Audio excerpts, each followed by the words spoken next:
Maybe.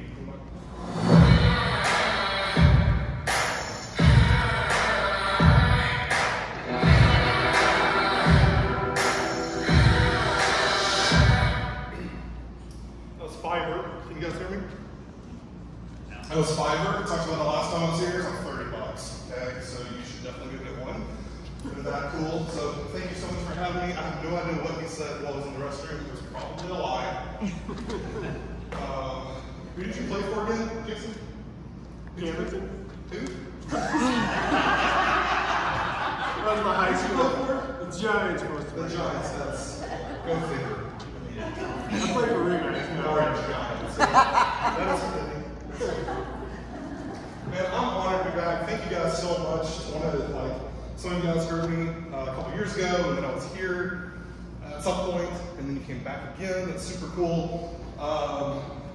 I appreciate that. And you guys really, be sure and tell your owners, your brokers, how much you appreciate it. If you get something out of this, every office doesn't do this, right? It's like, there's lots and lots of broker owners that they don't do things that benefit you like this, teaching you different tips and tricks from other agents across the nation. So it's truly proof to me that they are a business that's building businesses. Does that make sense? Like they are investing back into you. So if you find something valuable here, be sure and let them know. So last time I was here, does anybody remember what I talked about? A lot. Was it a little overwhelming or a lot? No, it was good, good. So the main focus last time, I hit on some social media, I hit on closing gifts, I hit on different things I do, ways I use video, which we're going to talk about all those things a little bit. There will be some overlap today, but what I really focused on was converting a client into the next best step, the final step, the raving fan. I want a cheerleader, I want somebody who just loves me, who refers me. I want raving fans. Satisfied customers, customer satisfaction, that's the bare minimum. That's what I'm talking about. Today, I'm going to do this, what I'm calling Star Wars style. We're going to go backwards, and I'm going to now show you how to take a lead, like a stranger, and convert them into a client. Because some of you might remember, I'm from Tulsa, Oklahoma, and let's see, being from Tulsa, I didn't grow up there. I didn't have deep roots and know everybody. A lot of real estate things we go to, they talk about your sphere of influence, working your sphere. I didn't have one like my mom, right? That was my sphere. There's only so many houses you can sell your mom before she's like, you need to get some other clients. So that was the challenge. I had to meet people. I'm an outsider. I'm not from there. I'm literally trying to figure out what escrow really means. And also, where's Peoria Avenue again? I don't know. So that was, I had to just figure this out. So that's where I'm going to start today. Is there anybody here who's never heard me speak before? Do you mind raising your hand? Just real quick, so kind of, there's a good handful. Sweet. Well, welcome. Thank you so much for coming. So to tell you guys, because I don't think I did this last time, but even if I did, you won't remember. There's a couple of details about me. So for 27 years, I didn't want to be a realtor. The thought, go sell real estate didn't ever cross my mind. Not once. So in 2015, I moved to Tulsa, and at the exact same time said, let me get my real estate license. I think I can do that. What a genius idea to move to a market you're not from, or you don't know. I don't recommend that, by the way, but I did it, okay? And I can actually remember, you'll see up there where it says, there's no HVAC in this house. I remember doing my, 5th, 7th open house, and somebody said to me something about the HVAC. And I look around, no HVAC in this house. I said it, but then he looked at me like I was a great alien from outer space, and I didn't back down. Nope. There is no HVAC in this house. Central vac. There was no central vac. There's a little bit of a difference. I had never heard the term HVAC before. And you guys are listening to me speak today, right? But seriously, I've never heard HVAC before. The reason I tell you that is, I don't care how hard you fall on your face. If you're determined to get back up, you can be successful. I remember being just a month later, I asked about foreclosures for the very first time. I made it up. I pretty much like, oh yeah, foreclosures, man, that can be a real daunting process. Probably take like 6 months or so, and we might not hear back. And I guess I was thinking, short sale. I just kind of heard little murmurs in the office about it. I didn't know. So of course I immediately called my broker, told me everything about foreclosures. I realized I screwed up. Like I totally told these people the wrong answer all the way around. So then I tried to call them, like backtrack. I was thinking more about what I said earlier. Trying to correct it, and they still bought a house with me. So it's cool. But again, I tell you this so you know, it doesn't matter how hard you fall, how big you mess up. If you just want to get back up, keep going. Because just the next year, 2016, I closed my 50th deal, won Rookie of the Year. Then I got to go speak at the regional conferences for the Mid-States and the Dixie regions. Then I got to speak at the international conference. While I was there, they asked me if I wanted to go fly me to Brazil, speak at that national conference. So things have taken off. And again, this isn't to brag, because I guarantee there's somebody here that I should be listening to and taking notes from. You should have the microphone and not me. But the point is, right, it doesn't matter where you're at in your business today. You absolutely can be super successful if you're just determined. And my hope today is that you'll just get a couple little nuggets, a couple tips and tricks that maybe you hadn't thought of that you can immediately implement in your business and be more successful. So again, we're going to focus on converting at a higher level. So I'm calling this Pitch Perfect. If you've seen the movies tonight, I'm not going to sing acapella to you. So no worries. No worries, I'm not going to do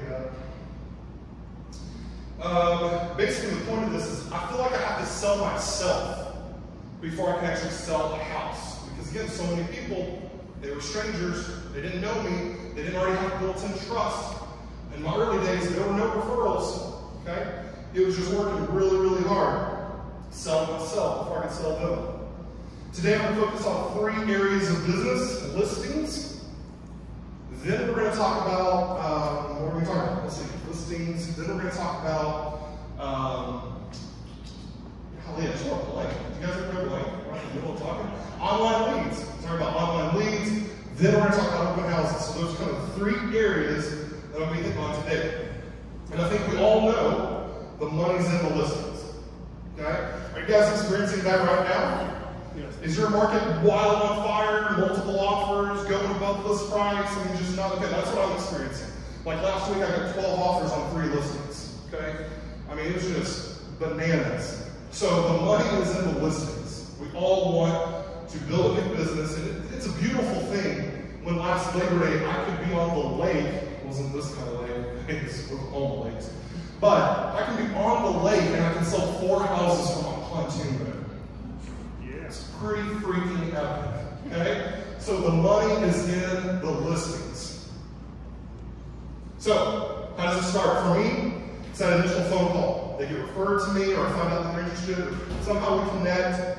And again, the whole point of this is converting a stranger into a client. So the first thing I'm going to do is listen to them talk. Are you ever, like me, sometimes while someone else is talking, you're just thinking about the next thing? But you're not really paying attention to what they're saying? This is one of those moments you cannot do that. You've really got to listen for what matters to them. And in this initial phone call, you want to discover why they are selling. And why now? Those are kind of 2 whys. Why are you selling and why right now? Then next, I want to figure out when. When do you want to sell? When do we need to sell? And that's really important. Because part of this conversation is also what happens if we don't. What happens now? Right now, this crazy hot market. Maybe this isn't the perfect conversation for this very minute. But I still think it's good to go there. It's good to just plant the seed of what happens if we don't. You know, is little Johnny not going to get into the school he wants? Is he then going to go to the bad school, get into a gang, go to prison? I mean, we won't think about those things, right? We don't want that. What happens if we don't sell in time? And every once in a while, I've had people say, do they ever ask you, aren't you a professional? Like, if you can do your job, you know, it's all the time. Okay. So if I told you that every time I had a game plan, I executed perfectly and exactly how I thought it would every single time, would you believe me? Or do you think I'm kind of full of crap? You know what I mean? Game plans don't always go exactly as you expect. So sometimes we just have to be a professional. We have to prepare for the worst. I heard this analogy a few months back. Another speaker said that he was getting onto an airplane, and the pilot will come over the intercom and tell you, in the event of an emergency, do X, Y, Z, right? We don't expect the plane to go down. We expect to arrive at our destination just fine, but he's being a professional and he's preparing you for what happens if. And that's all I'm trying to do, be a professional. What happens if we don't get there? I also want to find out where they're going. Where are you going? Do you need some help? Am I going to be able to help you with the purchase? Are you moving to Lake of the Ozarks? Do you need a referral? Let me find a realtor for you. I'm part of a really big network. I'd love to find a great agent to help you out. I also want to discover their communication preference, their style. And here are the different options. Phone, text, email, of course DM. It's getting really popular if you're not really sure what that is. It's probably not what you're using. And video. Any of you guys using video communications with your clients? Yeah, got a couple hands. Sweet. Video is one of the most effective tools in building rapport with strangers, building rapport with your existing client base. So I want to figure out what you prefer. I know for me personally, I either love video or I love an actual phone call. There's something about a phone call that I feel this sense of urgency. Like you've called me and I need to get back to them ASAP. A text, it might just build up because I've got 14 others as well. I'm going to try to get to them all as soon as I can, but it's a little bit more of a challenge to respond while I'm driving and I'm in shows and all that, but I can just easily hit dial while I'm driving. I can do the auto text to talk to text feature, but I feel like it messes up a lot of times. And I've seen some really bad stuff. I did not say that, you know? So I'm always hesitant. I can't really proof that very easily while driving. And I would like to arrive at my destination safely. So I want to figure out what their communication preference is, and I want to also set the expectation that I will always return your call or get back to you as soon as I can. Please know that sometimes I am in appointments, sometimes I'm with other clients. When I'm in front of you, you are my top priority. So I won't be on my phone. I'm going to be really attentive to your needs and to your situation. Next, I want to confirm at the listing appointment. This is still that initial phone call. I want to confirm both decision makers will be present. There's nothing more frustrating than showing up to a listing appointment and it's just the wife and the husband's at work. Or vice versa. Husband's cool, wife isn't here. I want them to both be there. So I will ask, hey, this scheduled time, will both of you be able to be present? The reason is because I have a very detailed, thorough process. And I've got a really extravagant marketing plan that's just really hard to re-communicate to somebody that doesn't do this every single day. So the best thing is that you can both be there. Does that work for you? I try to set that expectation that when I get there, I want both of them present. Next, I'm going to ask them to promise, hey, between now and Friday,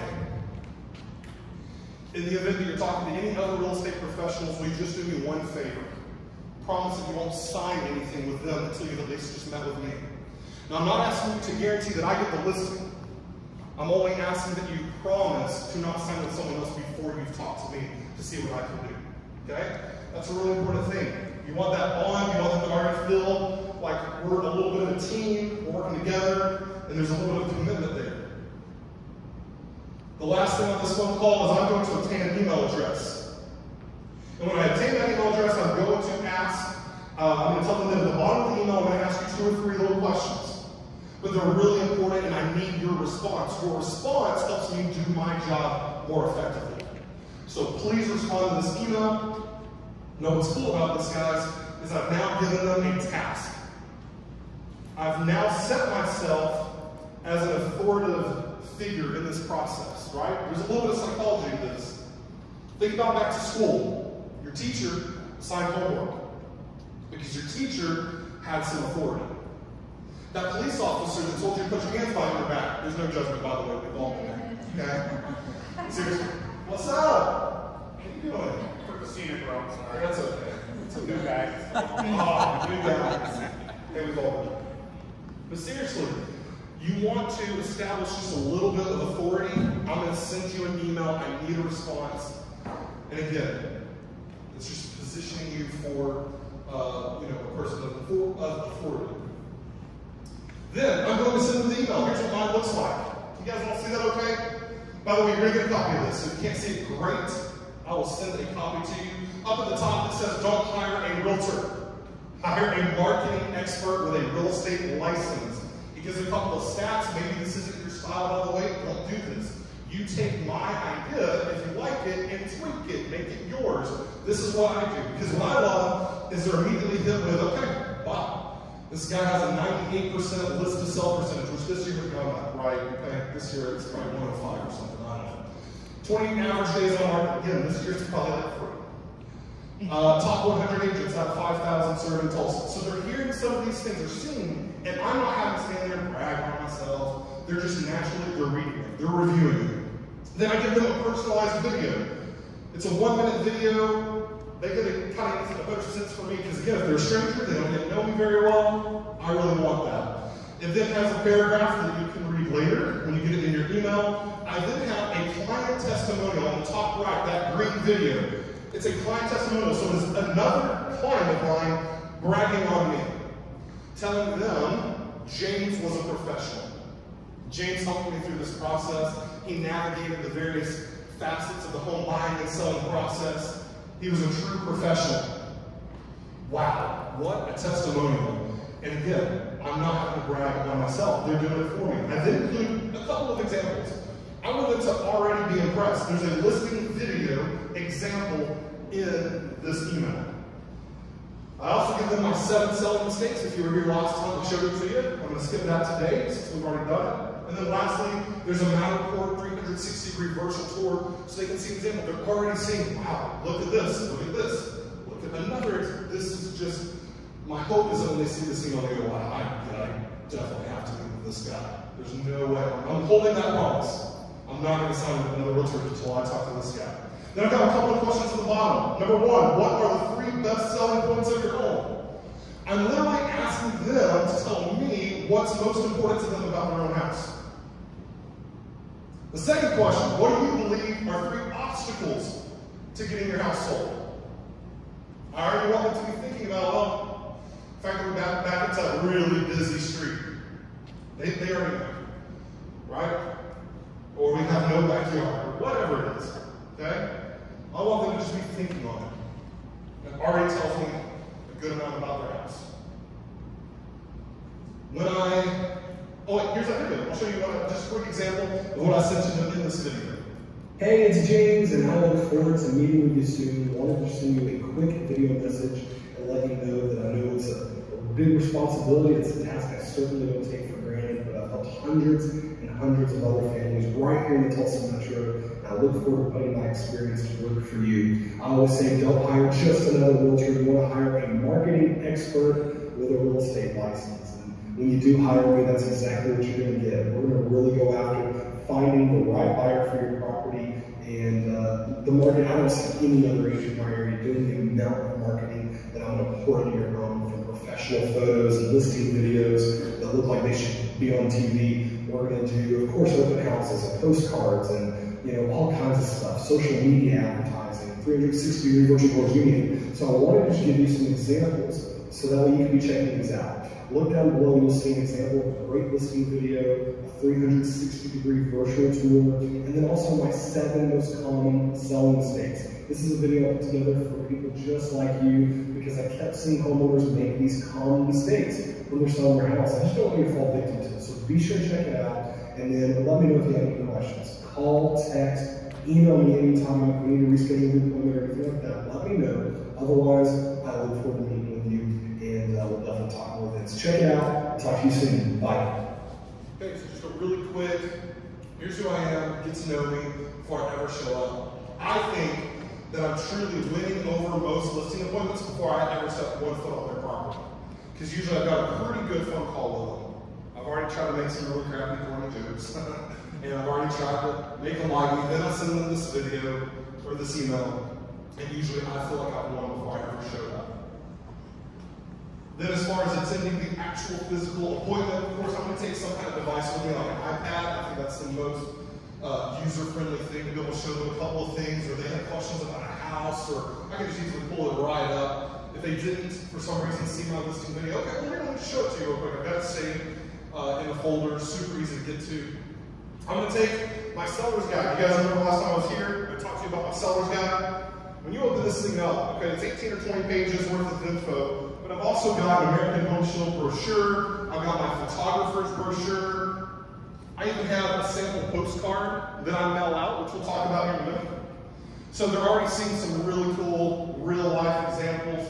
And again, this is a very colorful, very professional seller's guide. I believe it really sets me apart.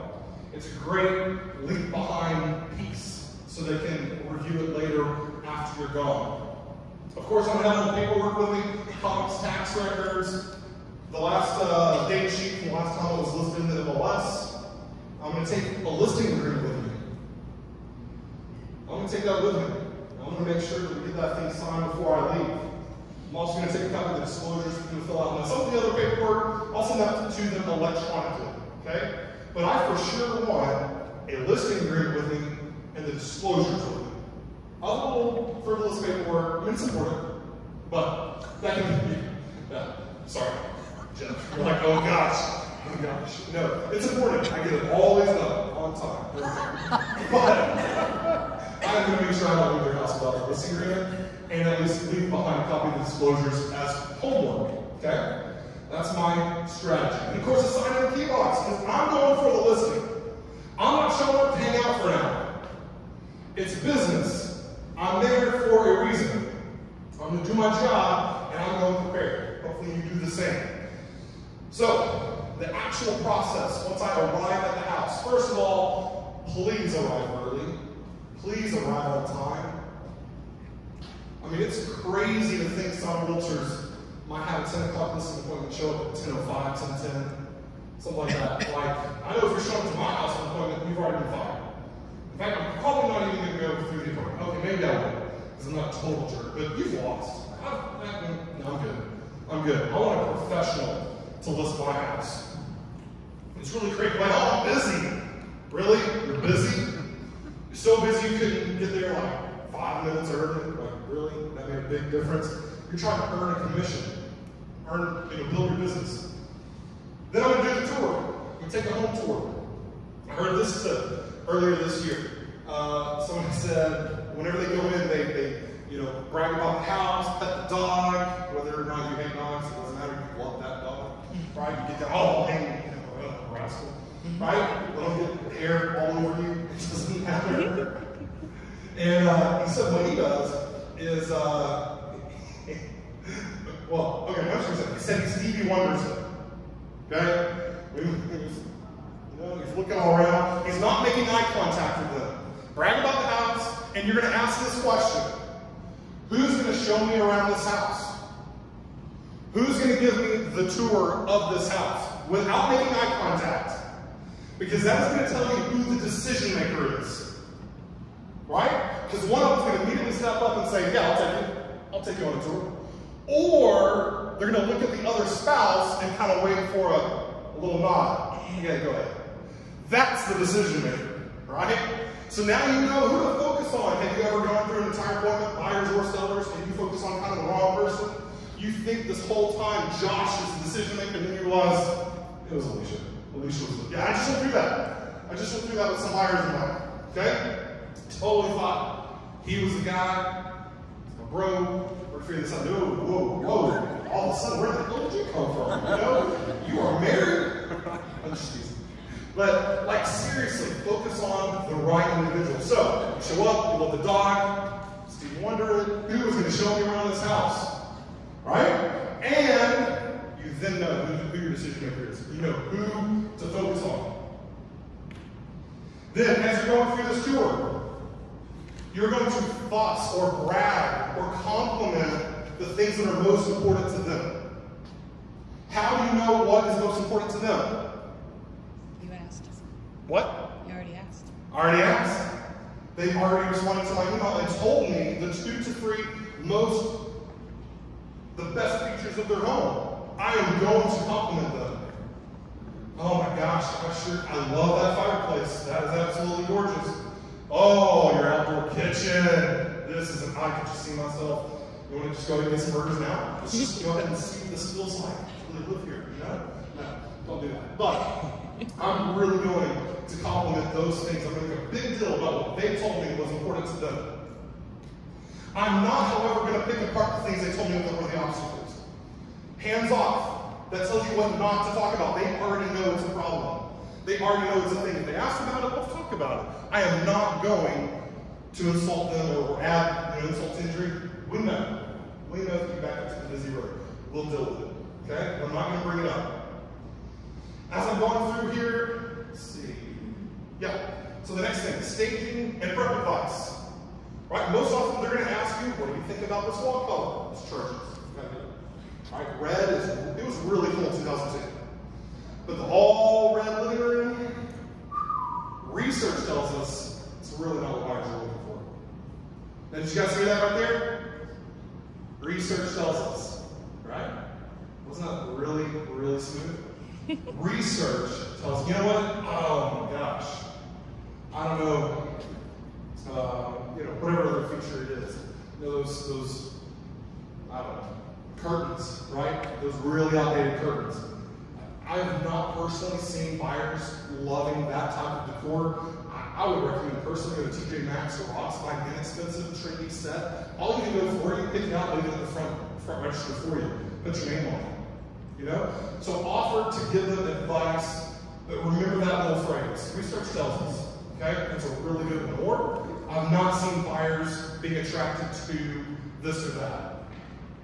It's never my personal, by the way, this isn't James's opinion. Like my personal opinion, I really do love the color red. In fact, Mr. Seller, it's actually my favorite color, I swear. However, research tells us it's really not what buyers are looking for right now.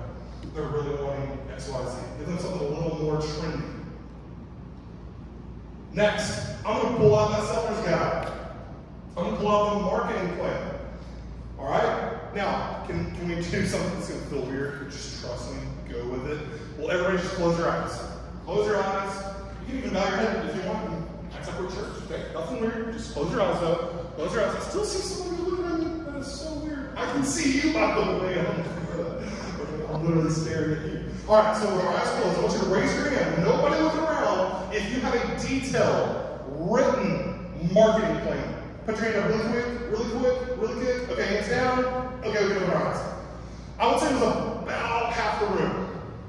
About half the room either has a written marketing plan or half the room is willing to participate with my illustration. Okay? So about half the room has a detailed written marketing plan. I think you need to add one. I really do. I think you need something that's tangible, something they can see, something that you can leave behind with them. And so for me, it's that seller's guide that I've talked about. Pricing. Let's go to the next thing. After I've gone over my marketing, then I'm going to head on pricing. I've got some tips and some tricks for you here in just a little bit. Lastly, we're going to sign that listing agreement. Now, what do you think? Do you think my chances increase or decrease of getting the listing if I leave without a signed agreement? I think they increase or decrease my chances? Decrease. They decrease. So if you're having really good rapport, good vibes, it's flowing very well with the seller, you even think they're ready to go, why would you not have that listing document with you and have them sign it right there? Because when you leave, I believe you only decrease your chances of getting that listing. It's more opportunity for them to continue thinking or kind of, squirrel, right? Shiny penny over here, right? Let me get attracted to this or that, so we shouldn't do that. Also, just quickly glancing over notes, I realized I wanted to put out one thing. Staging and prep advice. One thing I will do with a seller is I will literally pull them out to their front door, and I will say, will you stand here for 60 seconds? It's going to feel really weird. We should do it. 60 seconds. I want you to look around. 60 seconds. Check it out. Look around. And then you can time it. Just time it. Be quiet. See how it kind of starts filling up? But that 60 seconds represents the amount of time that the buyer is waiting on their work to go open the key box and get into the house. That's 60 seconds of them looking around and noticing the dead bugs. Noticing the grass that's been blown up on the porch. The spiders, all the little dirt daughter, clops of crap. Okay? That's what I tell my sellers, hey, before we list on Thursday, can you knock all that down? Can you come out here with a broom, a blower, water hose, whatever. Let's clean this up because that's the first impression. Of course, it starts as soon as they walk out the general curb appeal from the street, but they are at your front door waiting to get in for at least 30, 45 seconds, at least, if not more. And they're looking around. I want them to be impressed from the beginning. And I was telling Jeff how I've also done a doormat. All right? Any of my vacant listings especially, I just bought these doormats with funny phrases on them to place them at the front door. So the one that I just bought, and I hope that I can remember this on the spot, it says, if you are Amazon, a babysitter, or Joanna Gaines, we're home. Yes. And the reaction you just had is the reaction I want the buyer to have when they come up to my listing. And they go, that is cool, that's cute, that's awesome, whatever positive vibe. So that way when they enter the door, it sets the tone for the whole listing, right? So, $35 man, okay? It was custom made, somebody in my market, and I don't have some source for them, but I guarantee you, if you get on your Facebook Marketplace, that's where I found my person. And I just typed in custom doormat. And then I saw these phrases and thought, let's buy a couple of those, okay? So I bought a couple again, just trying to set the tone for that showing. Now, I also learned this earlier this year, a children's listing agreement. So as you're going through your paperwork and they've got little Johnny playing over in the corner, say, hey, Mom and Dad, do you mind, can I pull Johnny over here? Can I include him in this real quick? Sure, yeah, of course. You're always gonna go for it. Okay, cool. All right, come here, Johnny. I have a listing agreement for you, buddy. I'm gonna list your Mom and Dad's home, and I need your help. I need you to promise me that you're gonna help clean up your room. Every day you're gonna just pick up your toys. And if we have a showing, if we have buyers that are coming to possibly buy Mommy and Daddy in your home, would you be willing to just maybe help turn on some lights for them? Yeah, I can do that. Great. Sign right here, and then at closing, you're going to get a $25 gift card. Right? Where do you want it? Right? Toys R Us, another thing. By the way. Okay? So, all right, Amazon. Sweet. Target. Whatever. I am now having an agreement. Now, who does Johnny want to list Mom and Dad's home? Think anybody else going to win? No chance. No chance. And now, I've also included the prized possession of Mom and Dad. Right, I've got a 3-year-old. That kid means the world to me way more than your kid. Okay? All right? So seriously, I mean, that is like, anybody that includes my kid, you just want me over, right? I like it. So, include the kid if you can. At the end of the day, during this appointment, what 3 things does the seller want to know? That's a question. What do they want to know? What do they want to find out? Anybody? Oh, is that a hand? Oh, yeah. What? How much money am I going to make? Yeah. Okay. How long is it going to take to sell? Good question. What's your commission? I think that's one of the most popular questions. I believe there's really the 3 biggest ones. Yeah, I think there's some other slightly, other important things. I think there's 3 they really want to know. What's my home worth? What are you going to charge me to sell it? And what are you going to do? What are you going to do to make my house sell, to stand out? What makes you different from all the other realtors? I believe those are the 3 most important things they need answered during this appointment. Would you agree? All right, if you agree, then this is where I've already been through the home advice. I've already tried to impress on some of my marketing and communication, things like that. But now I'm going to make sure we're going to go through the seller's guide. I'm going to show them, here's kind of a flow chart. If you ever want to know, I feel like sometimes clients, they feel overwhelmed. You sign this listing agreement, and you're a little bit nervous, a little bit anxious. What comes next? You can always call me. You can always refer to this page right here, the flow chart, the step-by-step of how this process goes. I also just want to show you my competitors' photos. There's a listing, and then right beside it, those are the same exact house, but there's my professional photos. And I know that I showed this to you last time, so some of you have seen this stuff. I'm going to give them some showing tips, how to stage your home best for showing, what are closing costs, more seller testimonials. Again, great things. By the way, last time I showed you guys some photos. Some of these, 2 of them I think are the same. I swapped some of these out. I don't know how well you can see this. But there's a realtor in the mirror. There's a cat on the table. Do you guys see this one on the top right? That is a Google like Street View, and they even left their mouse in the shot. Down here we've got the homeowner. God, like, that's not the realtor, by the way. I know the realtor was. That's not the realtor. And then there's also a Chinese takeout menu. How about that? For real. It's also the homeowner right there too. Those are the morons I work with every day. Like, how do these guys win listings? They're uploading Chinese takeout menus. Like, you know that means that they took photos with their cell phone and then they just, whoops, one more photo. Shanghai lunch special.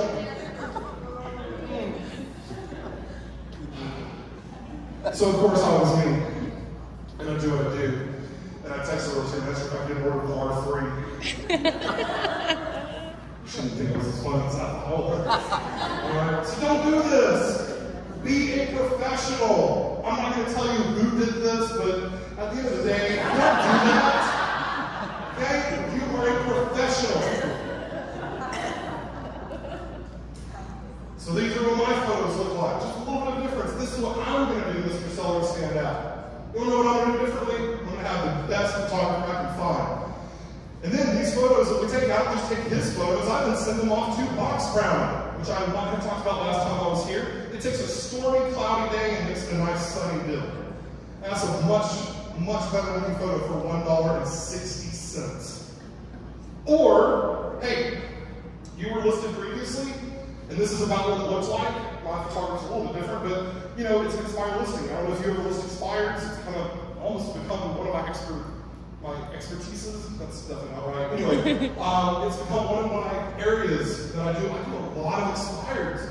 And so I feel like the first thing people see is the photo, and well, they just looked at that house for 6 months on Zillow and didn't buy it.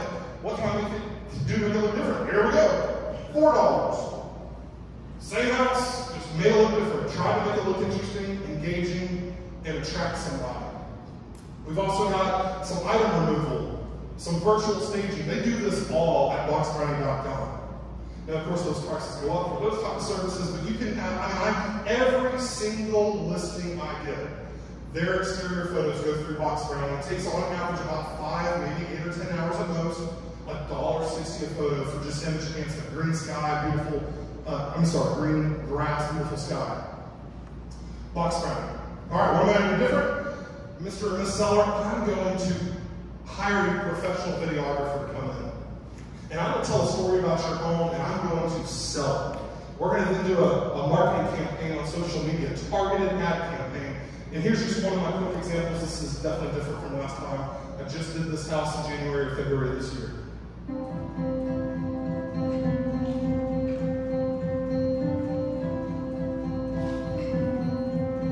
The first time I saw this house, I came to a tea party here that someone that was very, very loving and lovely in Bartlesville was having for the Y. I remember coming in and thinking, this is the prettiest house I've ever seen in Bartlesville. It's different.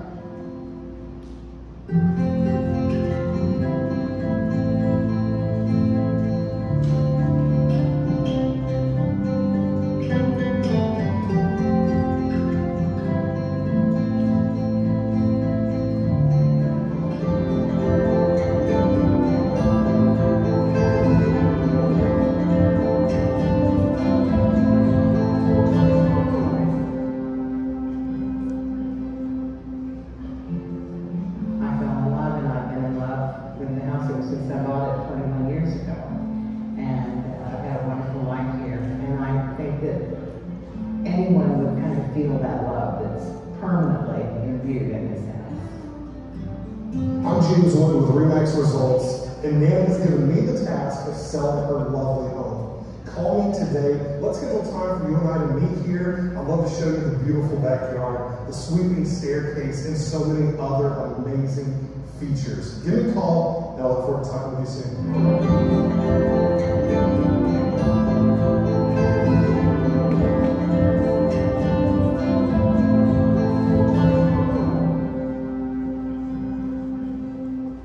So every once in a while, agents that ask, I've seen the question posted on message boards. I've even personally been asked, do you believe videos really work? Or do you really think they sell the house? And I really believe they absolutely do. I mean, believe they do. In fact, I know that they do because today I ate breakfast because of the video I saw yesterday. I went to the Rusty Rooster, all right, thanks to your team, all right? We had the creme brulee, French toast, and the crab cakes. I don't know, all because of the video I watched yesterday, and I remember exactly what was in the video. Wow, that is the power of video. Without the video, I would just love that. Right? And I was like, that looks really good. We gotta go. We gotta go check out the Rusty Rooster. I get a lot of common objections when it comes to doing video though. James, I don't really like the way I don't really like how yeah, listen, I'm sorry about your face too, okay? But it's fine. That's a really, really bad excuse. Oh, James, I need to lose 10 or 15 pounds.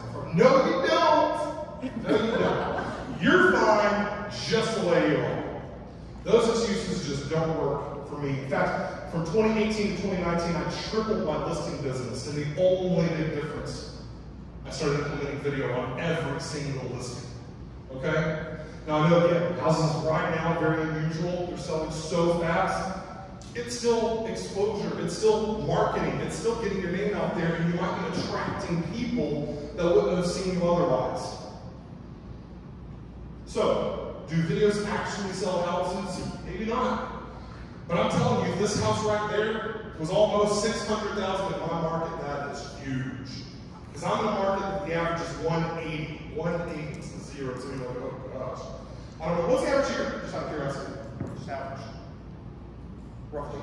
It's got away at probably 275. 275, yeah. So that's a really good day in Tulsa, okay? So I love those. But yeah, lots in the 150s, 180s, 200. So to get a 600, and then for the buyer to tell me, after I showed it to him and we put it under contract, so I got both sides, he told me, yeah, by the way, I saw your video that you did. Really? You did? Yeah. He said, yeah, I actually saw the house on Zillow. I actually moved it off my list. I didn't really like it. I thought the floor plan was kind of funky based on the pictures. I thought it might be funky, but then your video came across my screen and I watched it. I loved it. They bought it. So I know for a fact, yes, that might be an extreme case. Every single video I do doesn't bring me a buyer, but it absolutely can sell houses. And if nothing else, you guys, it's going to impress sellers. You're going to get more listings, and the phone is going to ring more. There will be more opportunities generated, all because you threw out some videos and you really highlighted your properties. Sellers are absolutely going to want it. Where should I post a video? Anywhere you can. Facebook, YouTube, Instagram. And then be sure to ask the sellers to share it. Don't just do it yourself. Specifically call the seller or send them the link. Hey, just posted this. Would you be sure to share this on your social media? Would you ask your husband to, your parents, everybody? Would you mind asking? Because according to the National Association of Realtors, 7% of buyers come from the seller's sphere. Did you know that? Now that's not a huge number, 7%, but it's 7%.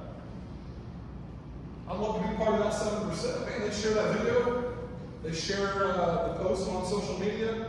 I also usually, run a targeted ad. Now again, today, I'm kind of hanging tight just seeing what happens, okay? I'm going to give it a couple days, and if we've got 14 offers, or 14 showings, and I know that offers are coming, I might hold off. But typically, I'm going to run a targeted ad campaign to increase the views and the reach, and then of course, after say 15 days, or 20 days, I'm going to share the results of that ad with the seller. So like that video that I just showed you with my seller who was willing to be in it. I remember sitting there with her, and honestly guys, I included her because I felt like I couldn't sell the house. I felt like I wasn't going to be genuine. It wasn't my style of house at all. But the way she talked about her own house, I mean, you heard her, it was just beautiful. So I remember saying, man, I've never done this before, but would you be in my video? Like, could I ask you about the house? And, oh, I suppose, you know, she's just like, as long as I get to approve it before you post it, I guess I can try that. It's good. So I asked her one question. Can you tell me about the first time you saw this house? I didn't speak the rest of the time. She just talked. And I thought it was gold. So we run this ad. By the way, she's been listed for like 200 days with another realtor. Okay, and I'm not bragging, it's not me. I know that this year the market really changed. But I listed in January at some point and had 2 or 3 offers in 17 days. But I ran this ad, it went for about 2 weeks, I think, and then I sent her the results. Hey, we just got 7,000 views on your video. Right? Oh, thank you so much. And her daughter is in marketing. So her daughter calls me, on her own, calls me and says, I saw the video you did for my mom's house, and I thought it was beautiful, and I want you to know I'm a hard critic, but you did a great job. Wow, I mean, you think there's a good chance I might hear from her in the future? Yeah, absolutely. That's it for phone number, okay? All right? Yeah. So, heck yeah. So, post the video, ask them to share it, because 7% of the time, the buyer's going to come from their sphere and maybe you don't have a beautiful, gorgeous, awesome home. Maybe you find yourself with an average home. Like an everyday run-of-the-mill house. James, would you still do a video on it? Absolutely. Absolutely. I try to get the red carpet ultimate fan experience, if you remember that, to every single client I work with. I don't pick and choose. So even on a little 100, I can't remember what this one was, maybe 120, 140, kind of just an okay house. I still did a video. Maybe you saw it, maybe you didn't, and I just try to use some humor. And that'll keep the viewer's attention. Here's this quick example for you. Hey, today we're on a brand new listing in Longview Acres, which is basically 31st and Highway 169. This house is really, really cool, very spacious, and today I'm going to walk you through it. You're absolutely going to love it. And if you don't, you can just shut the front door. It is solid. It really adds to the just the overall charm of the front of this house. Now, as you enter, we ask that only be the essential parties. We ask you to take off your shoes, use hand sanitizer, and don't be a dim. Living room and formal living room gives you 3 spacious areas to really spread out and relax.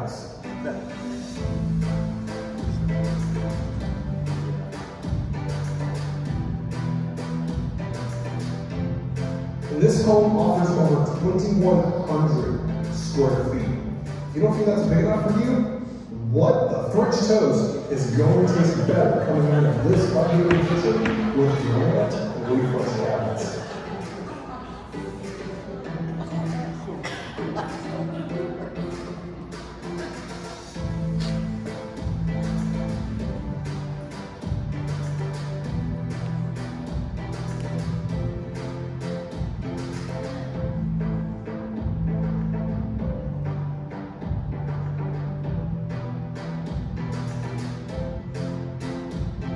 Now that you've seen this 3-bedroom, 2-bath home, you're probably in love.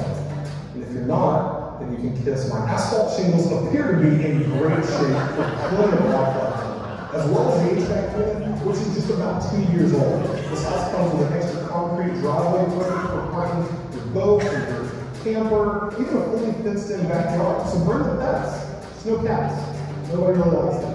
It's kind of like Carol Baskins. We all know she's a real. Bet you didn't know you could get such a good deal. This home is for sale, and if you want to see it, call me, text, or email, and I can't wait to see you soon.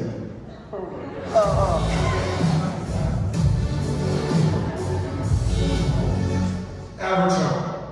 Like, maybe even below average home. And I was like, we gotta do something. Yeah. So, make somebody laugh. I mean, I got so many comments on that video, and I've seen it. I got it from somebody else. I'm not the brainchild of that. I saw somebody do it, and I just thought, I could probably do it better, right? So I did. I mean, there's other people that are doing this. Do it, right? If you don't do it. Or come through, I mean, just make people laugh. They'll watch it, they'll love it. So, I've shown them the professional photos. I've shown them the professional, awesome videos. They're usually laughing or impressed or whatever. Now I'm also going to tell them, hey, by the way, I have 19480conrichcircle.com. That's her address, by the way. I've already got it. And here's a website. This is kind of what it looks like. This is your house. Yes, you can actually buy the domain name before the appointment. Go ahead. This is somebody else. I already own you. You know what I mean? Like I already own you.com. You know?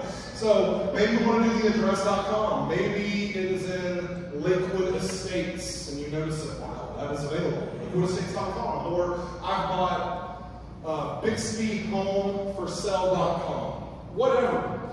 Come up with something, because it's also, we've got some really funky addresses. We do a whole pre-direction and a post-direction, so sometimes 14870 East, Pecan Ridge, North, it just doesn't sound like a great website.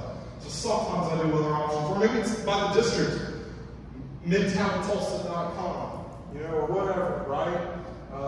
GermanCornerHome.com, whatever. Come up with something, but the point is, I've already got something designed. I'm showing them this is your house.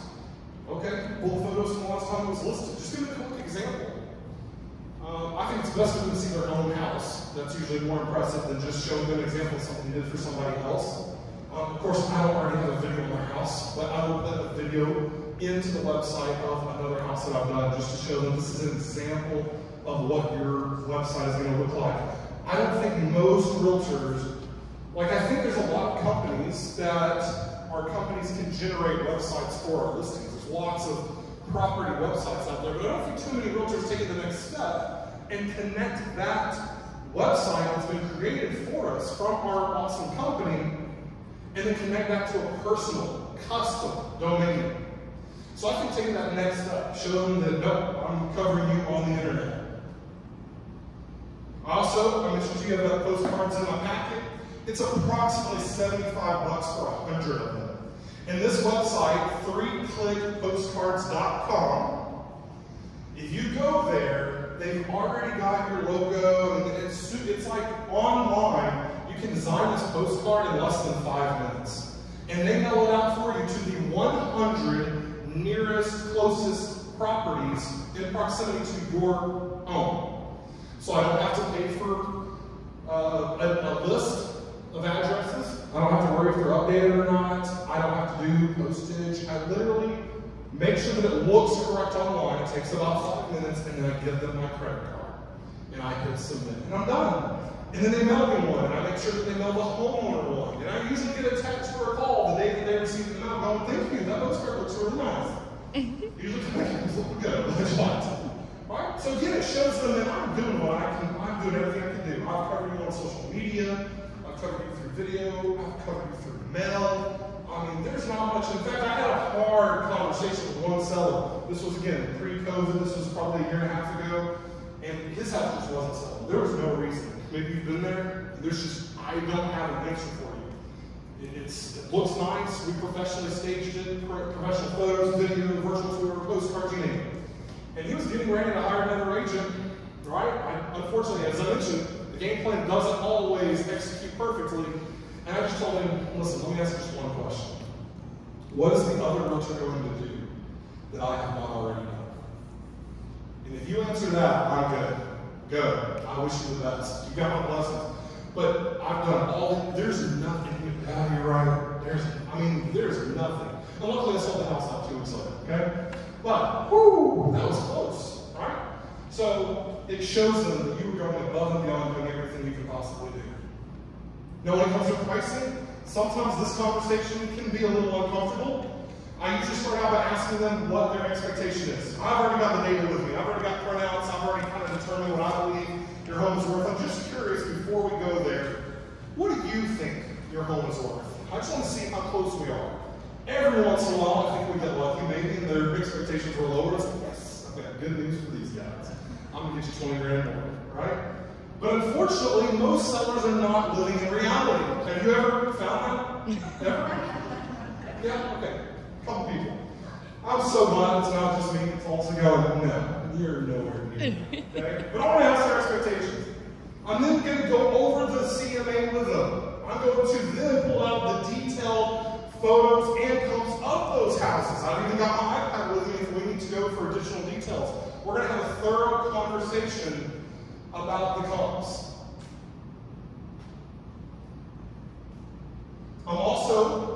This is actually brand new, okay? Have you guys heard of Focus First reports? Does anybody use them? No? Okay. So this is a website where you can go, let me just, one more thing. After we go through all this, I'll ask them if they feel that the number's accurate, and then, of course, we'll just keep working it. Focus First reports. You're going to input your own data into their website.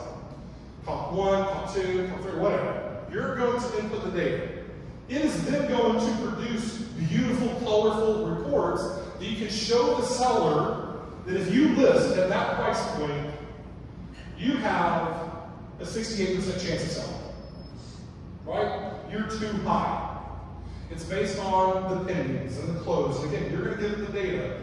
It's going to pull all that, and it's going to give you these beautiful things. So then you can show them, Mr. Seller, this is not my opinion.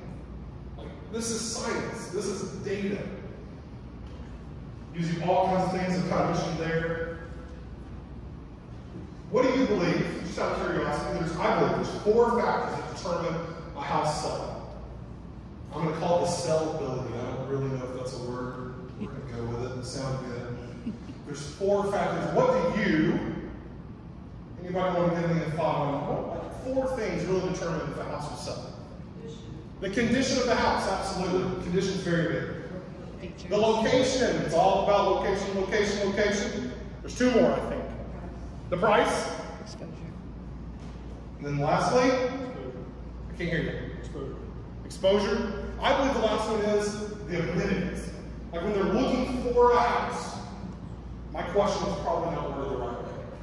But I'm just saying, there's 4 factors I believe this is what determines whether or not a house sells. It's the condition of your home, how you price it, what kind of floor plan do you have? Are you 3 bedrooms or 4? Do you have that outdoor kitchen? I mean, what kind of amenities, what kind of features do you offer the buyer? And then it's, of course, the location. Now, Mr. Seller, at the end of the day, I've already shown you the comps, the photos. I've shown you these reports, these beautiful things to tell you your percentage of selling. Lastly, I will actually get out a piece of paper, you guys, and I will draw that right there. I will draw it on the paper.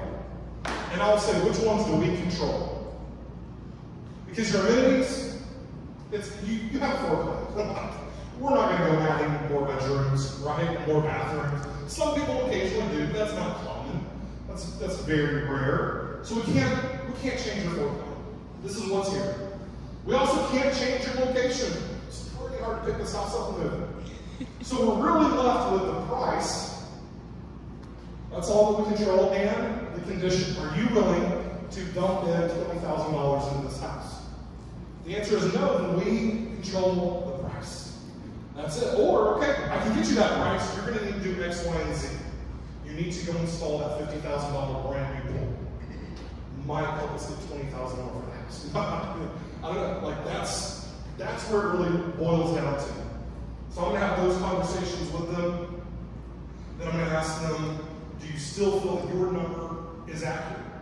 And I'll be honest, I generally will not take a super overpriced listing. I like to tell them, I actually had this conversation with somebody, about 2 weeks ago. I said, there's a thing in our industry called buying a listing, where a realtor might come in, they'll take your listing, their hope is that they're just going to work you down on price every week or 2, asking for a price reduction. That's not my style. Because what I really believe is that as you add days on market, your house becomes less and less valuable. So what will actually end up happening is instead of selling for $300, when you list for $330, there's a really good chance you'll sell for $289. You'll sell for less than what you're actually worth because you allow days on market to just continue to rack up. And people then start to wonder, what is wrong with that house? Why won't anyone buy it? Buyers don't always understand that it was just overpriced from the beginning. So I don't like to buy a listing, Mr. Seller. I really have a strategy that works. And it works really, really well if we price it correctly. So, assuming that we reach an agreement there, we're happy, we're moving forward. Now it's time to sign that paperwork. Remember, I've come with the listing agreement and the disclosures. I do not want to leave without them signed. So we'll sign that listing agreement. But you need to be prepared. Sometimes there are objections. Have you ever had a seller say, would you take less commission to sell my house? Would you take less to do your job? You know, Or you might even hear, well, Susie, she said she would do it for X. Well, Susie really knows her worth. And I know mine. And I know what your house is worth. And I'm going to fight for your house just like I'm going to fight for my commission. for that? Do you want me to fight for you? Or do you want the realtor to go, well, yeah, I'll do it for less? Woo, boy, she's giving up her money that quickly. How fast is she just, probably she just wants this house sold. She doesn't care, right? Or discount brokerage.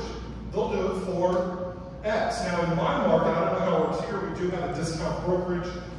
It's a flat fee. I can't remember exactly what it is. It's around $500 to take on home. And that's all it is. And like literally, you just get on the MLS. You do everything yourself. So, Mr. Seller, and by the way, I don't generally get asked a whole lot about my commission. By the time I've gone through all this marketing and all these things I do, they've seen my proven success record, I usually don't get asked this too much. But I think you need to be prepared for, well, that discount brokerage, what services are they offering you? Nothing? You know? I mean, there's a whole lot of services here that I'll have to take off. At the end of the day, it's just not my style. That's not how I operate, and no. Sometimes you just have to say, no, that's not the right fit for me. That's not my style of business. Woo! That seems like a lot, James. I do that every once in a while. Oh boy, that percentage. You do the math in your head. Wow, ooh, that is a lot. Mr. Seller, I understand that it is a lot. And you're right. But I do want you to understand, and I like to break it down for you. I want you to understand that that commission is broken down 4 ways. It's myself and my brokerage with the buyer's agent and their brokerage. I'm not taking all that home. And then of my portion, I get to pay for all of this marketing that I just described to you. What do you think that would cost? What do you think? I don't usually tell them the actual number, because usually their number is way higher. Right? Like, there's a lot of listings where I'll spend $400 to $700 to properly market the property. They think just the video is $500 or $700. They think just that postcard, oh boy, 100 houses, they think $150. I mean, they add it up far higher. But I will ask them, what do you think?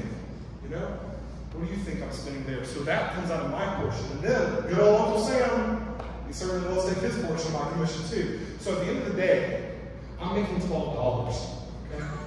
All right? I have a 3-year-old who needs a sample. No, I don't say those things. I mean, I'm just going to break it down. It seems like a lot, you're right. Listen, I didn't create the rules, okay? I didn't create how this industry works, but this is the number, and it's broken down this way. I'm also going to do something else for you, Mr. Seller, that I don't believe any other realtors probably offered you. Maybe. Occasionally I'll hear somebody else doing this. I will write in a 72-hour release clause. Now, I probably should have asked if this was okay with your broker. You talk to them privately about this. I feel like I just step into something. I just naturally, this is what I do. I determined that if a seller at any point doesn't want me, I don't want them either. And I actually did have a listing, you guys, that we signed the admin paper, and I immediately regretted it. I really didn't like these people. And so I called my broker, said, hey, I don't do this very often, I'm firing this up. Why not? My broker was like, oh, that's kind of sticky.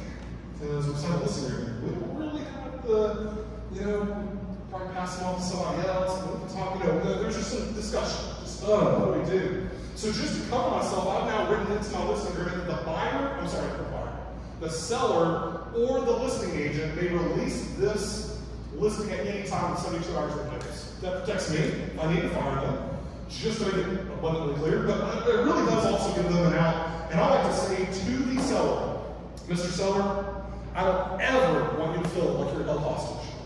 Ever. I want you to know that I have to get up every day and earn your business. Every day I have to earn your trust. So I'm going to write this in here. At any point, if you feel like I'm not doing my job and I haven't done what I promised I would do, you should fire me. Again, what are they going to say? Wow, being a professional. That's the whole goal. Woo! That was loud. Listings. Anybody get anything out of that? Okay, I'll take that as a maybe. Whew. All right, so that was my listings. I've got 2 more, you guys. We are 1/3 of the way through this. We are going until 5 p.m. tonight, is that correct? Okay, good. Online leads. I think this is I think this is a topic that even the big national conventions, we don't generally talk a whole lot about the online leads, at least I feel like. I've not heard a ton of stuff, so I kind of come up with what has worked for me. Because as I told you earlier, I moved to Tulsa not knowing the soul. So my business originally was completely 100% built on two things: online leads and open houses. That is how I made 6 figures my first year in real estate. Busting my tail working 4 open houses every weekend and generating leads online through sites like Zillow and Realtor.com. Every once in a while, I hear a lot of pushback on these sites. Don't give your money to Zillow. Don't give your, whatever. And we can all have our opinion on Zillow. That's not the point. Sometimes the brand new realtor or the realtor who's really wanting to grow their business, there's an option there. We might have to pay for leads. Again, it's not a popular opinion in our industry to pay for leads, but that's what I did, and I would do it again tomorrow if I were to do this all again. That's just my personal opinion. Online leads are a really, really big deal. In fact, let's talk about the evolution of online leads. Did you know that in 2011, 4.8 million homes were sold, and about the same amount of leads were sold? 2011. Jump to 2018, the number of homes increased just a little bit, but the online leads, 20 times of an increase. That's a big deal, okay? Nick Bailey at RE/MAX talked about that at R4 earlier this year. If anybody go to R4? Anybody go to Las Vegas? That's right. So we heard Nick Bailey talk about the evolution of the online leads. Your online presence really does matter. In fact, let's just talk about online. Let's think about this for just a second. I promise this has a point. Ford is a 116-year-old company. They're valued at $37 billion. But Uber, only a 10-year-old company valued at $90 billion. Okay? That being only a single car. Or how about the largest accommodation provider? It's actually Airbnb. Hilton has 1 million rooms. They're a 100-year-old company valued at $25 billion, but Airbnb 4 million rentals. 11 years old, valued at $38 billion. The last one, good old Blockbuster. Anybody remember them? Be kind, remind. Yes. Yes, I'm old enough to remember Blockbuster. Okay. All right. 1998, $3.9 billion annual revenue. Netflix was founded. They were a nobody. In 2000, Blockbuster actually declined to purchase Netflix for just a little $50 million price tag. And then in 2007, the CEO of Blockbuster was actually so bold to say publicly, I've been frankly confused by this fascination everybody has with Netflix. They don't really have or do anything we can't or don't already do. And then boom, 2010, they are bankrupt, and Netflix reaches 158 million subscribers and 2.16 billion in revenue. Online presence, digital presence matters. If you are a realtor in 2020, and I actually know a great real estate agent in my market who does not have Facebook. It's mind-boggling to me. 0 Facebook. I believe that is a minimum. It's a great way to stay in front of people. Your digital presence is absolutely huge. In fact, I decided, just I was curious, I could track back over $500,000 in my career just the last few years, all right, last 5 years of business, to online leads. Now, of course, this counts referrals.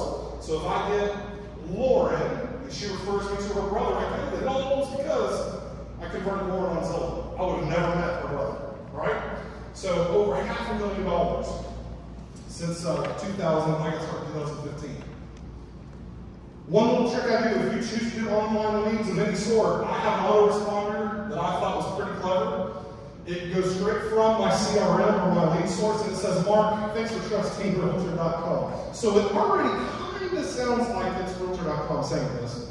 We've sent your inquiry to a couple of realtors, including James Wood of RE/MAX, who's an award-winning expert serving your area.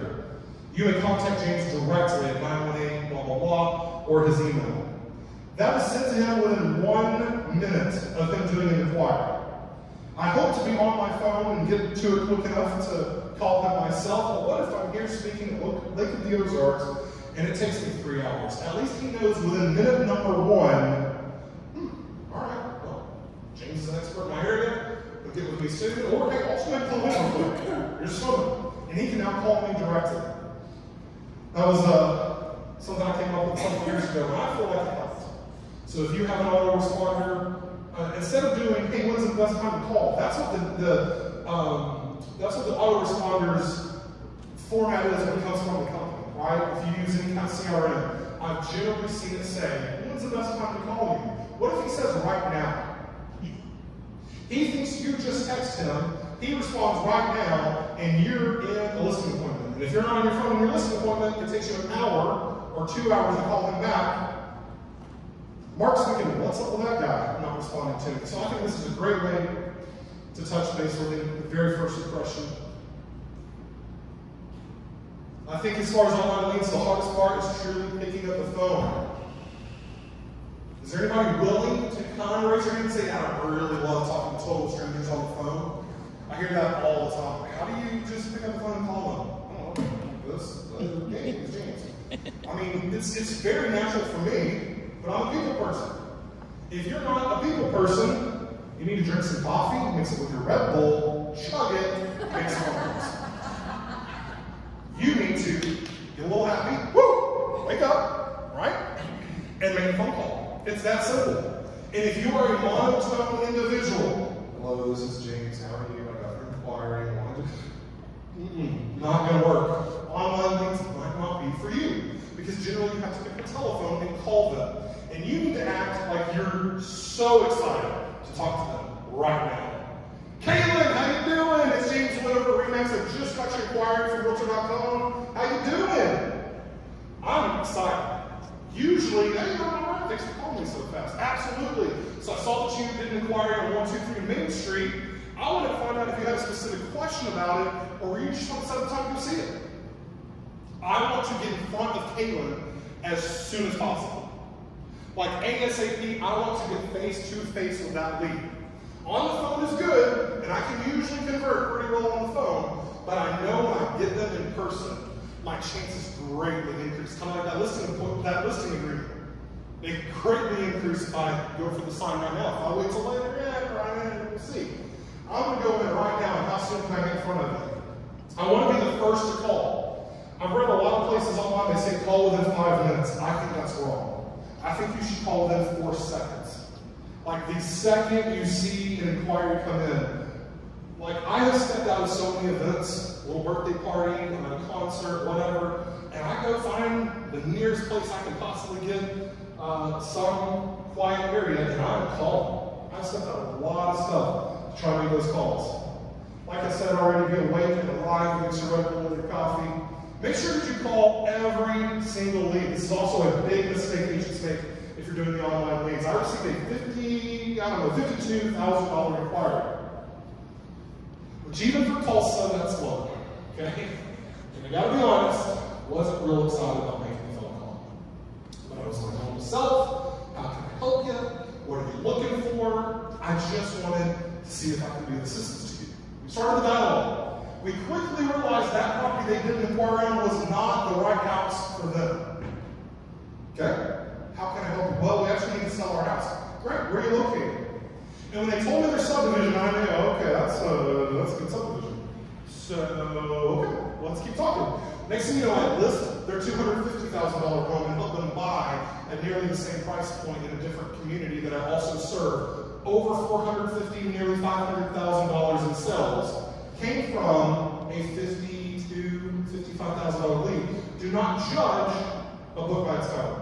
You do not know why they're inquiring. I promise you don't know why they're inquiring. Or, what if it is that investor that doesn't have a great realtor and is looking to buy 10 properties this year? Well, even at $52,000, I don't know, 10 deals, I might be interested, right? Or I might have someone on my team that's interested. We are going to do our best to take care of you, regardless. Call every single lead, don't assume anything. If for some reason you cannot call that minute, try to send them a personal text. Or if it's late at night, I don't know the perfect time, guys. I've been asked a lot, what time should I not call? I don't know. If they did the inquiry at 10 o'clock, they're probably on the phone. So use your judgment. I'm the kind of guy that likes to call. I'd rather be on the phone, but if you don't feel comfortable, text them.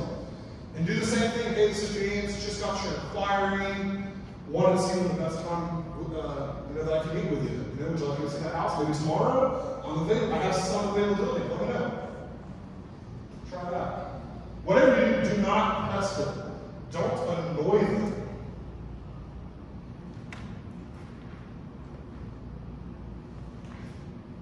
Always lead with value. If it's a follow-up call, maybe you have a CRM or you're keeping track of your leads and you're following up down the road, please don't call. Hey, are you ready now? Are you ready now? What about now? What about now? Oh, no. What about now? What about now? What about now? Don't do that. When you call, make sure that you have something of value to share with them. Hey, I wanted to make sure that you just saw this new house that just listed in Lake Valley. Looks a lot like the properties you were searching for. I'm going to text it to you. Let me know if you want to go see it today. You just led with value. Did you see that just yesterday the interest rates dropped half a point?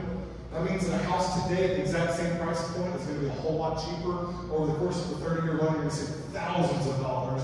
Are you interested? Always lead with value. As far as online leads go, I recommend, if you're not yet doing it, but it's something you want to consider, start with a small budget. My first month of buying leads was $240. And I remember in 2015, I was a brand new realtor. My previous job made $27,000 that year, so I wasn't a high roller, okay? I was an average James, just trying to build a business. So I started $240. I remember having a tough conversation with my wife, like, oh, that's a car payment, okay? Close, car payment. We didn't drive nice cars, okay? But, like, that's a big commitment for 12 months to commit to this, but I really think I can do it. I'm going to really go for it. I've made a financial commitment. I'm going to do it. My first lead that I converted within 30 days was on a $300,000 home, $9,000 gross commission. I did the math. I think it worked. I should do it again. I continued to increase it until at one point I was spending well over $3,000 a month. Now maybe that is not for you. Don't do it. Start small, work your way up, get to where you're comfortable, and then by the way, it's not meant to be forever. I think of online leads as almost like a life support or a shot in the arm of some adrenaline or something. It's just meant to get you going, give you a boost. And by year 2, if you're doing it well and you're converting and you are giving them the ultimate fan experience, you're going to be getting repeat clients and referrals. And by year 2 or 3 or 4, somewhere in there, you can turn it down. I've now gone from over $3,000 a month to I've only got one zip code where I live. And I think $500 a month maybe for it. Okay? And honestly, as soon as that contract's up, I'm okay to not renew. I don't need them anymore. Because this year I'm almost 100% repeat clients and referrals. I'm not sure that I have any sorts of businesses here that's online leads. But that wasn't the case 4 years ago.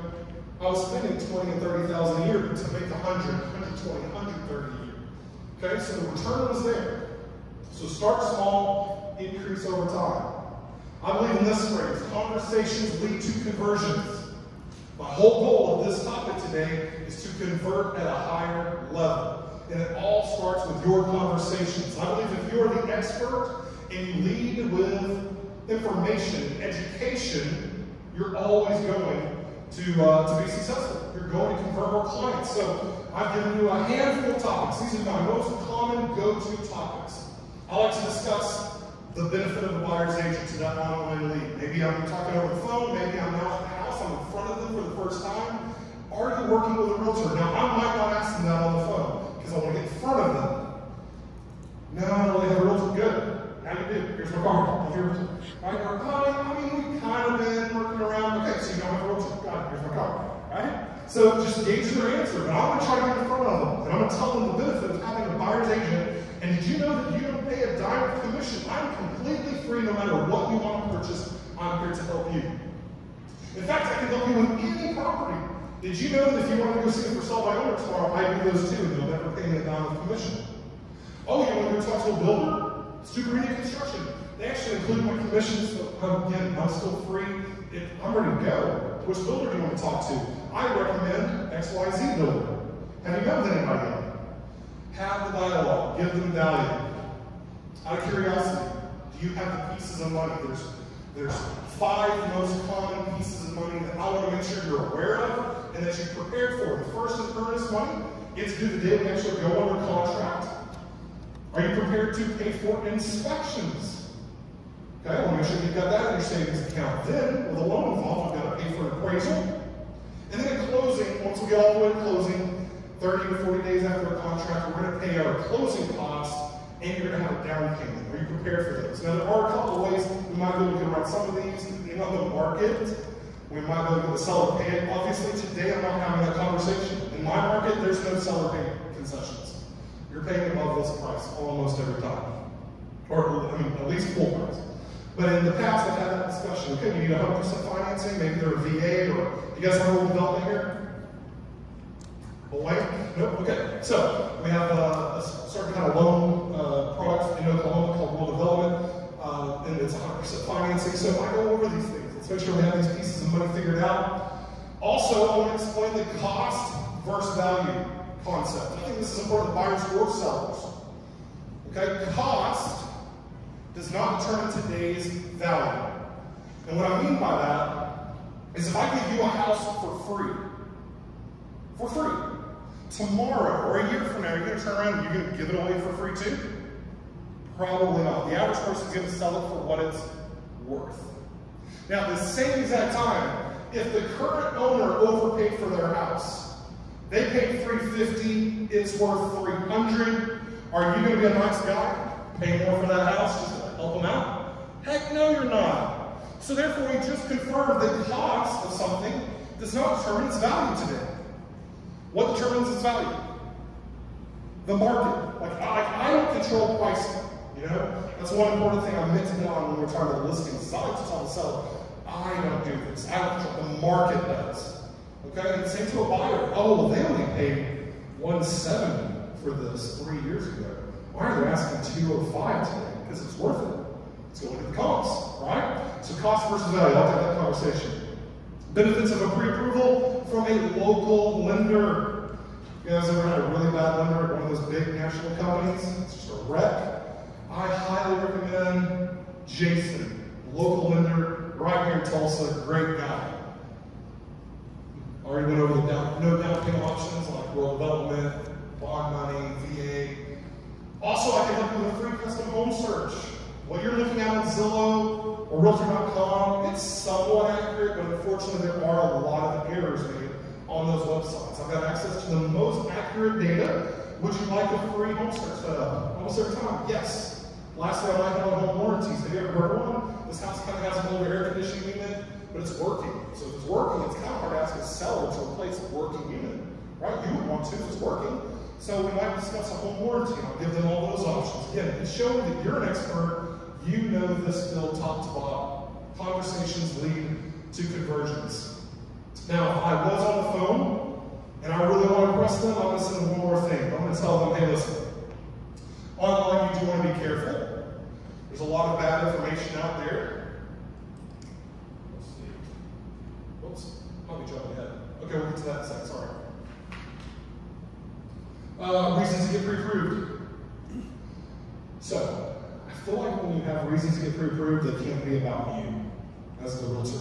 I don't want to waste my time. I don't want to show you houses if you can't buy. You can't say that to somebody, right? So I've come up with some reasons to tell the buyer to get pre-approved that are not about you. It helps us focus on the right property, like the right location, the price, the condition of the home. If you're going to the government-backed loan versus conventional, it's totally different. That helps me make sure that when we're looking at properties, we're looking at the right ones. Also, in this hot market, we can't make a property without one. We've got to have a pre-approval letter to show the seller that you're ready to go. Honestly, hot market, we've got to be making offers pretty fast right now. So it also speeds up that process. The day you see a house and you want to make an offer, boom, we're ready to go. We're not waiting 24 to 48 hours for a pre-approval letter. It's also very wrong of us to be inconvenient to the seller.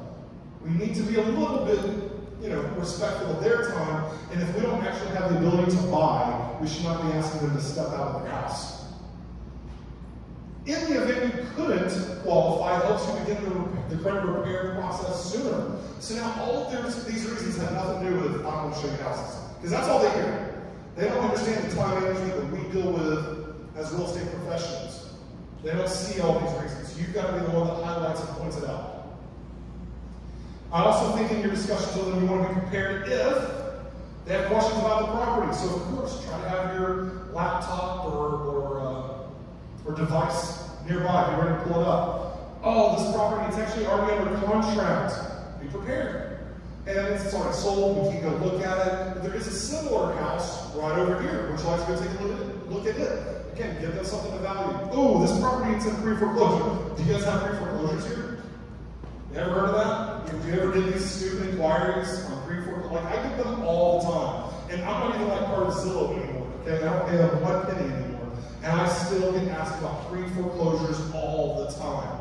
They're fake. They don't exist. They're not real. All right? And I'm going to give you a quick video here in a second that talks about it. Ooh, I don't want to have my credit pulled, James. I don't want to get pre-approved. They're going to pull my credit to take a hit on my credit. Listen, if you get pre-approved, takes a hit on your credit, makes it to where you don't qualify, you weren't going to qualify in the first place. Okay? Taking a hit on your credit to pull it isn't going to, that's not a fact. You'll be fine. Usually on average, I've always heard it's 2 to 3 points. It's not a big hit. So educate them. Ooh, I already have an agent. Okay, who is it? I'm going to ask, who is it? And I'm going to see how they respond. They immediately give me that name, I'm going to speak highly or favorable of that realtor. Never, oh gosh, you're using her? Don't do that. Don't do that, right? It doesn't matter if it's true or not. Don't do, oh yeah, oh, I like Bob. Bob's a nice guy. You're good, how do you know him? How'd you meet him? Just have some quick conversation. Okay, good luck. Wish you the best, right? Maybe it's not the right fit every single time. But if they kind of hesitate, oh, our realtor, it's, okay, good, yeah, it's me. Your realtor's James, you have the wrong answer, it's okay, you forgot my name. It's James, right? Just, I mean, be real, like, that's who I am. I'm just gonna hit one that's right here, it's James Wood. So, oh, we have a friend or family member that's an agent. Listen, if something gets screwed up, I don't want to stir up your Thanksgiving dinner, okay? You can get mad at me all day long. You don't want to get mad at your aunt, who only sells 2 houses a year because she's really in property management, okay? That's what's going to happen. Let me help you. Let me take this burden off your hands. I'm the whole time. I'm a full-time real estate professional. I'll do this on the side. I'm a school teacher just doing it 2 months out of the year. All right? I'm here to help you as a full-time professional. All right, here we go. This is the video I thought I was going to have. So, if any of this was on the phone, I want to educate them on using those online tools. And I will actually say on the phone, hey, listen, I know this is going to be kind of weird because the way I just met you is through Zillow, but I want you to know some misconceptions about Zillow. There's 3 really common misconceptions, and when we hang out, I'm going to send you a really quick video. Please just watch it. And this is what I'll send to them. Today I've got 3 misconceptions about Zillow that you need to know about. Yeah, I said it. Talk about big bad Zillow. The first misconception about Zillow has to be their Zestimates. They don't know. They've never been to your house. It's simply a computer algorithm. People do not trust it. According to Zillow's own website, in the state of Oklahoma, just 84% of Zestimates are actually within 5% of what the home actually sells for. And that's the good news, because an off-market house, their estimate, only 33% of the time are they within 5% of the sales price. In fact, only half of the time are they within 10%. I think a $250,000 house could be off by $25,000. That's a lot of dollars you're leaving on the table. So don't trust the Zestimate. Instead, trust a local, experienced, top-producing real estate professional. The second misconception about Zillow has to be pre-foreclosures. I probably get asked about a pre-foreclosure once a week. The crazy part is they're not even real. They're not even a thing. I mean, the property is actually out there, but it's not for sale. Again, go back to Zillow's own website. Read the fine print. They will actually tell you that with a pre-foreclosure, most of the time, the property is not actually listed for sale. You cannot go look at it. You cannot go get it. Basically, Zillow's telling you that the homeowner is behind on their payment, that the notice of default or list pendants has been filed against them. But the homeowner does have the right to catch up their late payments, and therefore the home may never go for sale. If I were you, I'd definitely keep an eye on the property, but don't get your hopes up, and certainly don't pass up a good opportunity. Like a real one, a house that's actually for sale. The third and final misconception about Zillow that I want to talk to you about is the contact agent button. Oftentimes consumers think that's going to connect them to the listing realtor, who somehow has privileged information and additional insight that they're going to gain from contacting them directly. False. All you're doing is freely giving your information to Zillow, who then turns around and sells it to real estate agents so they can all bombard and bug you. After just a few inquiries on different properties, it's almost a guarantee that you'll have 19 different realtors contacting you for the next several weeks. It's a blasty blast. And just remember, if you ever have a question about what your home is worth, or a specific question about a property that's for sale, just contact me directly, and I'm always here to help. Like, who does that? Really? Who does that? Who else has a video that as soon as you hang up on me for the very first time, boom, send them. That is on YouTube. It takes me 15, 20 seconds to send them that link. And then I'm giving them additional value. They're also getting a better sense of my humor, who I am as a person. I'm a real person. I'm not an auto dialer, whatever. They get to really know me. And I think it really makes, as agents, makes us stand out.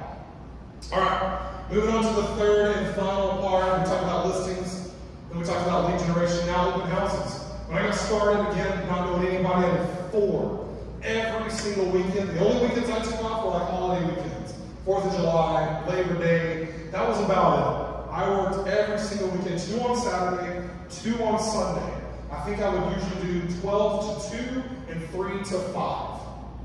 And I tried to schedule them within 20 to 30 minutes of each other, just to give me time to close one down, go pick up signs. Please don't leave your signs out for an extra 4 days after the open house, unless you're working again the next week. But anyways, go pick up your signs, get to the next one, get it set up, have it up and going on time. So I work 4 every single weekend. I have one question for you. I think it's a no-brainer. Would you hold one open house for $50,000? I'm sure every single one of you are thinking, absolutely. I would work one. Would you? Would you do it? Would you work one open house for $50,000? Yes. Of course. Good. Thank you. Yes, we would all do it. So let me just break it down. Of course, it wasn't as easy as I just showed up one day, worked an open house, and got handed $50,000. It was a process, but watch this. I just want to show you how this all led. Jamie and Shelby Jones walked in my open house. I had been a realtor for 2-3 months. Okay? I'm brand new, baby realtor. I meet them, sell them a $177,500 house. Pretty good price point for our area. Woo, got to sell. I'm excited. Now the day of closing, we're at the final walkthrough, and I realized I kind of somewhat messed up. They had an expectation based on the conversation we had, they were going to be getting a brand new microwave because the number 1 button didn't work. All the other buttons worked, it heated food. 1 doesn't work. Okay? Somehow, based on our conversation, they thought they were getting a new one. You know what? Screw it. I'll go to on Appliance Warehouse and buy a microwave. Because what I don't want is a bad taste left in their mouth. They thought they were getting a microwave when the sellers were not giving them a microwave. I'll go buy them a $260 microwave. Okay? So, my wife and I go to their house after closing. We show up with a microwave and pizza and drinks. Okay? They obviously appreciated it. They're just cleaning, moving in, painting a wall, basic stuff that people do as they just close on their house. But while we're there, Shelby's mother was there. Okay? And Shelby's mother asked me a question that I completely lied when I didn't give her the answer. I'm sorry, I'm really not a liar, you guys. Right? She said, "Do you work in Claremore?" I just moved to Tulsa a couple months ago. Where's Claremore? Claremore? Yes! I love Claremore! Never been there. Yes, of course. I work Claremore. I'll Google it as soon as I get the car. Absolutely. What do you need? Well, I need to sell a house. Great. So I listed Cheryl's 297 to 300,000. Sold a little less. So got a $300,000 sale out of Cheryl. What's so cool is that while I had Cheryl's house, listen, I get a sign call one day from Tim. And Tim wants to go see this house. Of course, we're going to show it to you, Tim. We go look at it. Just not big enough, James. We need a bigger house. Really want a pool. So I go and find a $550,000 house. Then Tim's in-laws decide to move here locally from Colorado. So Tim and Peggy, or Bill and Peggy, rather, they come my way. Little $100,000 house. Yay, still awesome. Woo, one open house has led me to all of this. Tim gives me another call. Hey, I got a rental house I need to sell. You want to do it? Sure. No, yes, of course I'm gonna do it, Tim. Let's do this. So, listed it for $214.9, sold it for $214.9. We got it.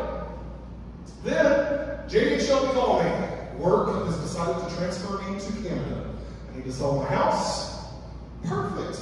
I'll list it. Your $177,000 house, we listed for $200,000, and the same day I sold it to the buyer for $200,000.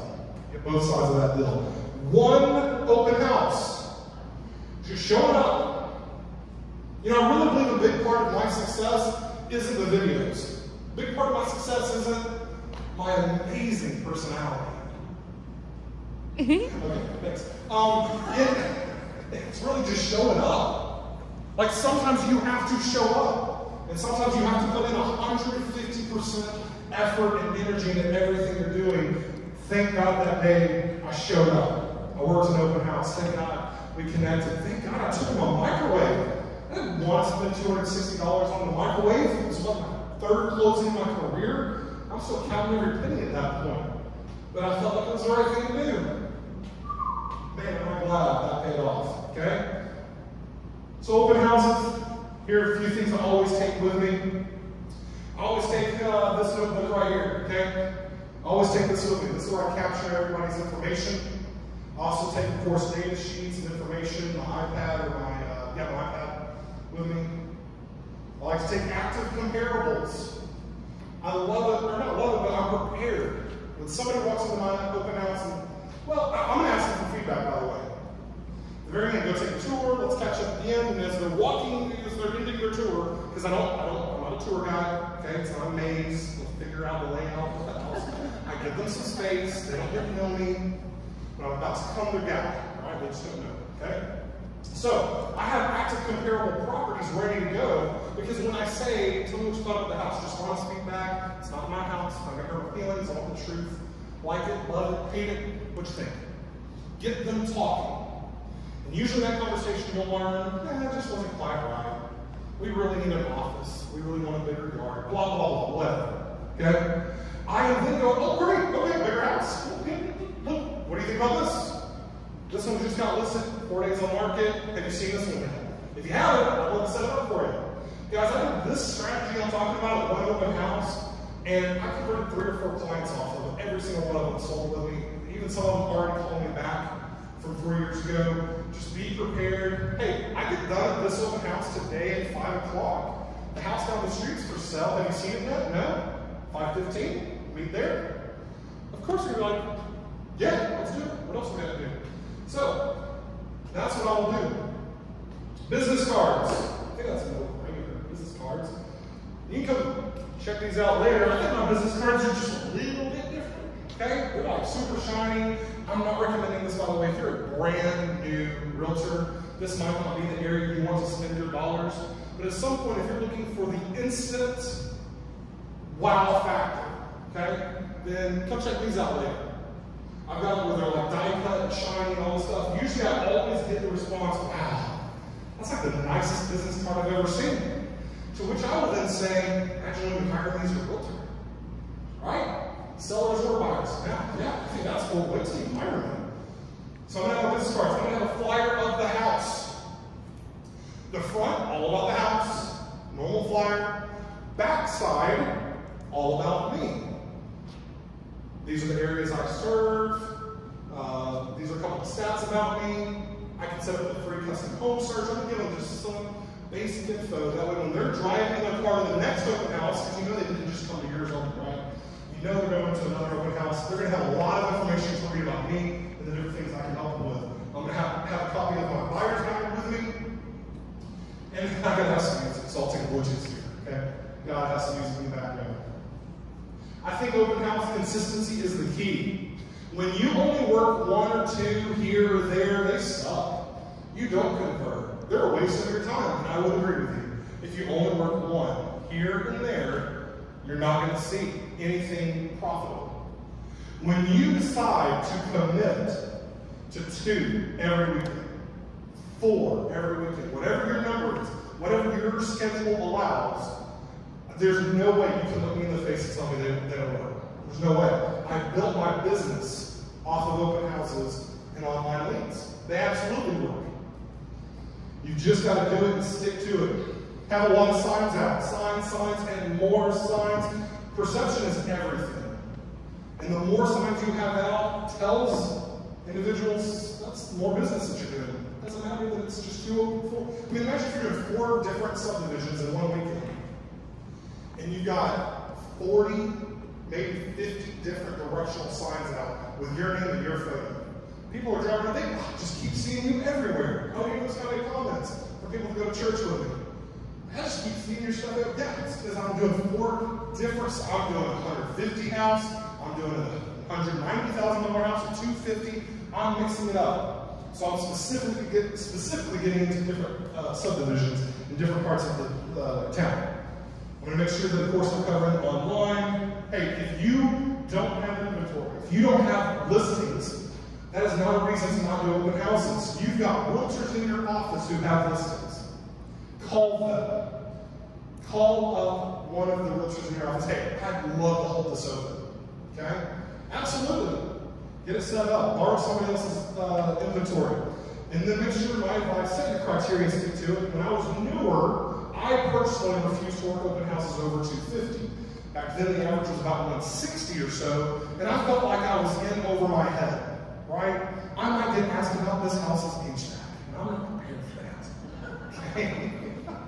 So, set your criteria and stick to it. For me, I live just north of Tulsa in a suburb called Owasso, and that's where I want to attract clients. I don't really want to attract clients in the higher price point community called Jinx, which is south of Tulsa, 35 minutes from my house. Yes, the commission will be greater, but it includes a lot more time. So for me, I made my criteria Owasso, and I want under 250, and I want as few days on market as possible. Okay? The house that's been sitting there for 4 or 5 months, probably not going to be a hot traffic house. So I specifically would try to go after the ones that have only been on the market a couple of days, a couple of weeks. So set your criteria, stick to it. Then I take my buyer's guide. It brags on RE/MAX a little bit, those client testimonials. It's got my preferred lenders who are all in there, because often that conversation will come up. I need to get pre-approved. Right here, a couple of fantastic lenders. It talks about those pieces of money, some credit do's and don'ts. Have you ever had a client get out on a contract and they go buy a truck? It's awful, right? All right, that only happened to me once. It won't happen again, because I'm going to have a page, I'm going to have a process in place, we're going to have conversations once we go into contract about credit do's and don'ts. Different inspectors that I recommend. And then again, this book, this is a really, really important book. Let's see. Yeah. So, when I'm in open house, we have now, I've met them at the door, I've said go check it out. I always try to, by the way, give them a quick little thing to go see. You're going to love that master shower. Give them something to look for. Then as they're completely finished, what do you guys think? All right, I'm doing that whole scale of 1 to 10. Like it, love it, hate it, whatever. Just get some general feedback from them. Have that conversation. And then I'll come up with number 1. State any reason I must email them. And I start with email, okay? It's less personal. It's less personal. So I specifically say, I have to email you. Make it up. I don't care what it is. I ran out of flyers. Let me email you one. I've got this other house. You've got to see it. Let me email it to you. Anything to email. And so what I will do is I will then open up my notebook, all right, click my pen, and I will say, I have to email you this other house. What's the best email address for you? And as I'm saying the word email address, I'm looking down and I'm putting the pen to paper, okay? So again, I'm going to be face-to-face looking in the eye, all right? What's the best email address for you? And just as I finish that sentence, I'm looking down, clicking the pen, I'm ready to go. They're going to give me their email address every time. Every time. Notice I did not say, would you like me to email you something? Nope, I'm good. Right? Hey, you're a salesman, right? I don't know about that. So, what is a good email address to send something to you? I'm going to look down and start writing. They're going to give it to me every time. Now, once I've got the email, I can ease into the phone number. Okay? So now I've got it. Now, hey, great. Got your email, or get back to them. Okay, great. Well, listen, every once in a while, emails do get lost out of space. might go to junk folder, I might type it wrong. I just want to make sure you don't ever feel like I didn't uphold my end of this bill and I didn't email you something. By the way, when I'm about to bombard you, I don't have time to do that. What is the best cell phone number where I can shoot you one quick text when I send you that email? What's that phone number? They're going to give it every daggone time, you guys. Like, I literally think I'm at probably close to 100%. Maybe 99. Maybe there's that one jerk. Well, guess what? I didn't want his number anyway, right? He's going to just anyway. So those are the steps almost every time I'm going to get their contact information doing that little tactic. Maybe you want to have an open house form. Cool, do it. That's what one of my agents on my team, that's what he does. For me, that process just didn't work. I used to do this. I want to be very careful. I'm going to give you my opinion. It's just my opinion. Please do what works for you. So that might be this. Have an open house form. For me, it didn't work. I feel like I would set those out. Hey, would you fill that out? The seller wants that information. They would skip over the contact information. Or had a few jerks found fake stuff. Can you believe that? Fake phone numbers. Audacity. It's giving me fake phone numbers. I called them too. I did. I tried. They were fake. So, for me, that process just didn't work. What works better for me is just a conversation. What do you think about the house? What could be improved about the house? Have you seen this other property? Ooh, I've got to email that to you. I've got a really good thing to send to you. What's the best email? Click then, they give it to you. All right, now we got your email. What's the best phone number? All right, click boom. Moving on. Then, after my open house, I think this is one of those final, just the icing on the cake that makes them go, wow, is the email that I'm going to send to them. They're going to get a quick little video. Right there I am. This is all in BombBomb, by the way, which I did talk about last time. Do we have any BombBomb users? You're using it regularly in your business? There's a few hands. BombBomb is an absolute game changer. There's all kinds of ways you can utilize this feature. It's a fantastic tool. I use BombBomb every single day, like every day. So now they come to my open house and I'm sending them a personalized email. I'm putting their name on the whiteboard. I bought a little $10 whiteboard from Amazon with a sharp dry erase marker. I'm putting their name in it. They're going to click it. If you get an email from me that says your name on it, like if I get one that says James, yeah, I see what this guy's going to say to me. So they're going to click it. And then you're going to attach that item, or you're going to give them a link to that item, whatever. Boom. Now they got an email from you and they are impressed. And that's usually how I convert at open houses. Now, give you guys a lot of information. I would highly recommend if you found anything of value today and you would love to revisit the information. For you to go ahead and pull out your phone right now. You have permission. Pull out your phone. Most of you are on your phone anyway. It's fine. Pull out your phone, if it's not already in your hands, and send me one email. Now this is where one or two or either of you will do it wrong. It's very simple. The subject is simply the word lake. That's it, lake. And then send it to James at bestagentever.com. And if you will do this right now, this afternoon, when I'm hanging out at your office for another thing that we get to do this afternoon, my wife will be sending these emails out and they will be going out today. The emails are already ready to go. We're just going to send it. If by the end of tonight you don't have this email, look in your spam folder. Occasionally, I do go there because it's including lots of links, videos, there's lots of stuff in this email. So be sure and check out your spam folder whenever you want. It's going to be there. And if for some reason you still don't have it, you can email me again tomorrow. But go ahead and do it right now, subject late, email James at bestagentever.com, and then in your free time, if you feel like you want to friend, like, subscribe, whatever, on socials, man, I'd love to. Add me down the road if anything that you've learned from me or heard works for you, shoot me a message. Let me know, hey, just did this thing, man, that was awesome. Or totally don't, that sucked. All right, let me know. I'd love to hear feedback. But more importantly, be sure to also tell your brokers, your owners. Let them know if something was of value to you, if something helped you out. Make sure that they are aware of it. And if there's everything I can do for you, you've got my contact info, and I'd love to help you. Before we end this thing, does anybody have a question about something that I mentioned today? Something that I went over that didn't quite connect? Yes? How are you handling your multiple offers in your market? As a buyer or seller? As a selling agent, as the listing agent. As the listing agent, how am I handling the multiple offers? Okay? So, I feel like it's a broad question, so I'm just going to take stabs at it, and you let me know specifically what you were hoping for here. When I'm the listing agent, I have multiple offers. The first thing I'm doing is asking my seller if I have permission to disclose the existence of other offers. Of course, they usually say yes. And then I make it very clear to the other realtors as they are putting in their appointments from day one, from minute number one. Hey, thanks for showing my listing. Just want to let you know, we've already got some offers. Deadline's tomorrow at 5. And it's something like that. I do try to ask sellers if they want to create a deadline. I had one hot property just a week ago or so that in maybe 2 days we had 8 offers or something like that on it. And so he said something about, I said, I want you to let this go. Like, we're going to make a decision. He's like, well, so we'll make an offer. So I was like, we could be real, you know, because he was like an acre with a shop. I was like, I really recommend you kind of pinpoint an ending. And so then we just made it really, really clear. We asked for highest and best. When I am representing a buyer, we'll switch hats for a second. I'm using an escalation clause every single time. Anybody using escalation clauses every single time?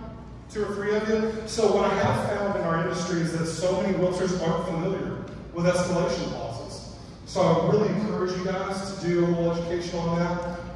And when I call the other realtor, I will say, I'm submitting an offer to you, and I just want to let you know it's going to also include an escalation clause. Now, the other realtor I just spoke to on a different property, different buyer, when I mentioned that word, escalation clause, they weren't too familiar with it. Are you familiar with this? Because that kind of allows the door to open and now I don't know what you're talking about. I want to make sure the listing agent knows what I'm talking about, because if they don't get it, why even do it, right? Well, where you're starting to see that a little more, our issue is a lot of agents don't understand it. The sellers also come back and say, well, hey, if you're willing to go 415 and say your offer to start at 400, then give me the 415. So they get a little bit upset over. And they get a little greedy. Yeah, so we go a little 500. And now we have the ability also to disclose our terms if the seller allows it. To disclose the terms of the other offers, is that what you mean? So my escalation clause does state that with the acceptance of that offer, and if we enforce that escalation, that they would provide us the highest net offer that we are beating out. Of course, in our escalation clause, it specifies the amount that we're beating the best offer by. And right now, I started out just doing $1,000. I realized that's not enough. Like, I don't think 1,000. Who cares? It's $1,000. So it really depends on the price point. But you know, on a $200,000 house, I'm telling you, I would at least $2,000. If you're willing to do $2,500, do that. Upper price points, I'm kind of sticking around the 1% number. Like, I feel good about a $300,000 house, and you might want to try to beat it by $3,000, $2,500, somewhere in there. But it does require that the listing agent provides the highest net to seller. That's an important factor right there, the highest net, because somebody could ask for closing costs, and that then takes out $8,000. So no, we're not beating that. We're beating the highest net. You got to provide that to us in the full offer. Now I had one realtor at another brokerage that when I called, when I made that call, I did exactly what you said. Hey, send me an offer to include an escalation clause. The other offer I just made on a different property for a different buyer, the realtor didn't quite, wasn't familiar with it. Are you familiar with it? She was honest. No, I'm not. Tell me more. And then she said, well, I've been in the business for 40 years. And I said, okay, all right, that's fine. And then she said, that just sounds unethical and shady to me.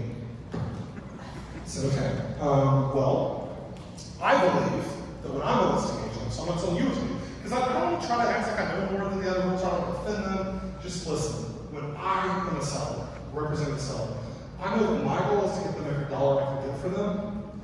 So I don't feel like bringing a potential better offer that's going to beat out the best offer is unethical or shady. I feel like I'm just helping them achieve a higher number. But however you want to perceive it, I can't change that. That's just my perspective, and maybe you want to consult with your broker and see how your broker feels about it. And then we hope for the best. I actually called my buyer on that one and said, hey, that escalation clause I coached you on, I'd take it out. It's not going to be favorable. You need to soften your best. So to your point, instead of the 400 with escalation, I said you should go do the 415. You know, get using your numbers there, because I knew that Richard was not going to educate the seller if she said it's shady. Right. Okay. All right. You know, does that help you? No. Cool. Any other questions, or is that it? Cool. Send that email. Thank you guys so much. This was an awesome time. Thank you. How do you not get excited when you listen to him? How do you not get excited? Seriously.